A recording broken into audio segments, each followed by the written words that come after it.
When staying quiet hurts, the hidden health cost of self-silencing. We've all done it, bit our tongue to keep the peace, nodded along when we disagreed, withheld something we want or need because we don't want to be too much. For women, and especially mothers, this is almost a reflex. We silence parts of ourselves to stay connected, avoid the discomfort of conflict, and to make sure everyone else is okay.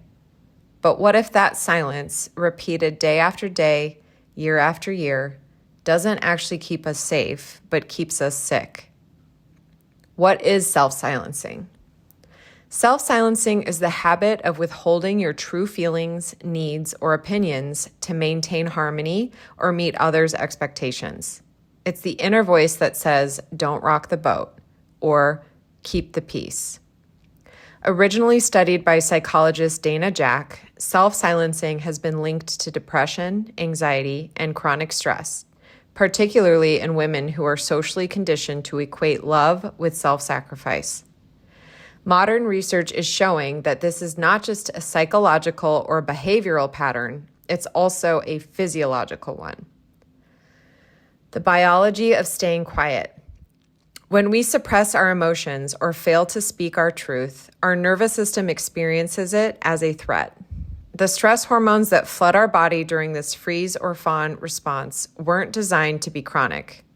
Over time, this ongoing internal tension leads to dysregulation, inflammation, fatigue, and even cardiovascular strain.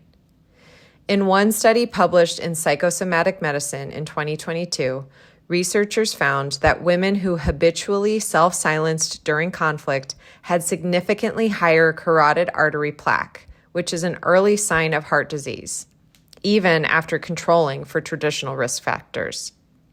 Another review from 2019 showed strong correlations between self-silencing and poorer physical and mental health outcomes across multiple populations.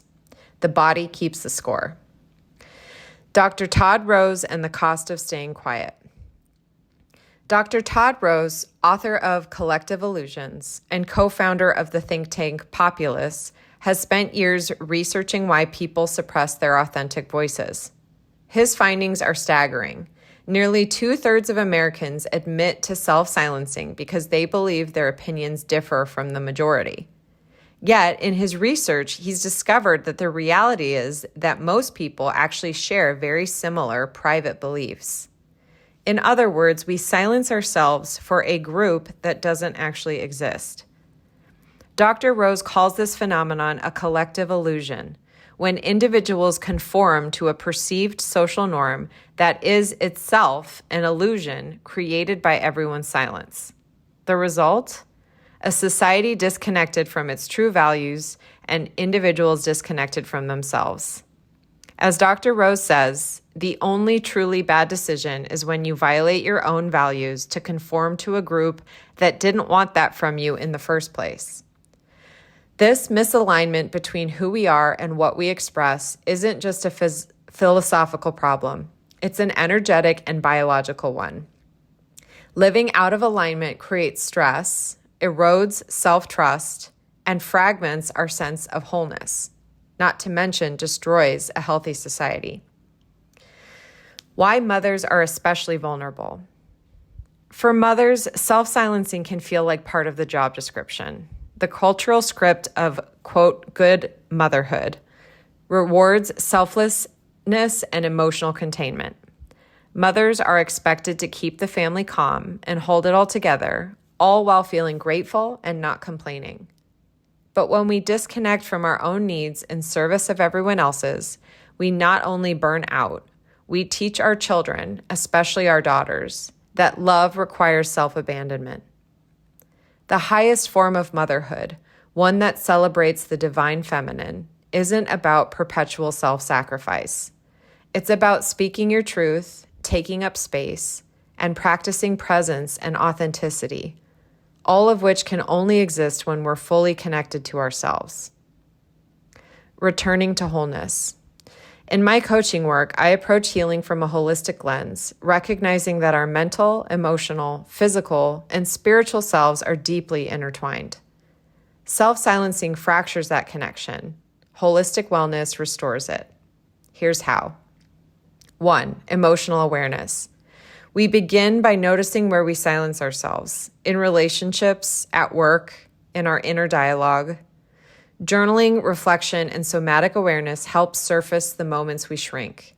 Speaking your truth doesn't always mean confrontation. Sometimes it's as gentle as admitting to yourself what's real. 2. Embodiment and expression. The body holds the words we never say. Movement, breathwork, and energy practices release that stored tension.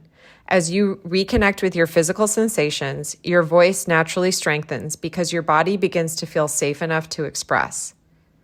3. Boundaries and alignment. Boundaries are the language of self-respect. When you learn to say no, or even not now, you retrain your nervous system to trust yourself again. Alignment between values and actions quiets internal conflict and supports physiological regulation. 4. Connection and community. Healing from silence happens in relationship. When we share our truth in safe, attuned spaces, we experience belonging without betrayal of self. Community becomes a place of resonance, not performance. This is the heart of holistic wellness, returning to coherence, mind, body, and spirit moving in harmony. The invitation. Your truth and your voice is medicine. It heals not just your body, but the world around you. Every time a woman chooses truth over performance, she shifts the collective field toward authenticity, which is one of the most powerful energies to resonate in. If you feel the quiet has gone on too long, if your body is tired of holding back, I invite you to take the next step. Book a complimentary clarity call with me, and we'll explore how to reconnect to your voice, vitality, and authenticity.